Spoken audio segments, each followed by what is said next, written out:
This is Todd Cunningham, been with Ford now for 18 years? Yes, sir. Senior Master Technician for 4 years. And he's going to tell me some things about brakes that I simply didn't know.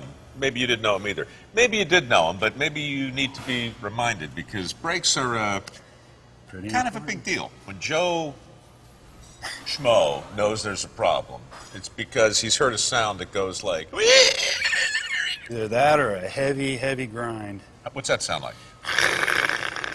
And when you hear that sound, you not only know it's time to go in, but it's probably too late. Yes. These are brake pads. This is a rotor. Yes, sir. All brakes are comprised of those things. Yes. How many pads go on a rotor? We have 2 pads that go on the rotor. One on the inside, one on the outside. What's that look like? Just something like this. Mm-hmm. Just like that, and then the caliper comes on the outside of the pad, squeezes against this, and that's your stopping power.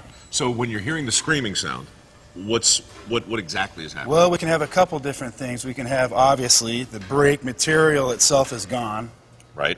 Or metal to metal. The anti-rattle clips have come out of the caliper bracket, and the pad is actually moving at such a high vibration it's causing that horrible squeaking sound. Right. Sometimes as brakes wear out, which is normal, they'll cause the rotor to dish, which you can see on this rotor.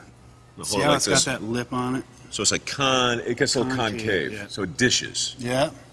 And what happens is, if you put a flat pad on this, you might not be able to see it, with the naked eye. But you put a pad that's perfectly flat on this surface, there's only going to be a part of this pad that's actually touching the rotor. So the first, few hundred miles you go to step on this thing, you're only having half the braking power of this vehicle. Well, that's no good. Yeah, so sometimes we need to take the rotor, measure it. If it's thick enough, we can put it on our rotor machine. And even it up by machining it. And put a down. nice new surface on it that's not glazed up. Brand new metal surface. Good to go. How often should brake maintenance be performed? You should have your brakes checked every time you change your oil. When you do a tire rotation, brakes need to be checked. So it's all part of that report? Yeah, with the Ford multi-point inspection card, when the customer brings the vehicle into the shop, we inspect the whole vehicle out. We'll give you a complete readout of where your brakes are at this time. Right. So you know what's going on with your vehicle when it leaves the Ford dealer. So, look, this is kind of a leading question. I know there are lots of people that make brake pads. Yeah. Why Motorcraft? The brake pads are designed for the vehicle, and also the rotors themselves, too, if you ever need to replace them, are designed for the vehicle. I don't know about you, but I want something that Ford has spent some money on and is designed for my car. So it's another cautionary tale, basically. Take care of the maintenance when you're supposed to do it. Save you money. Thanks, Todd. All right.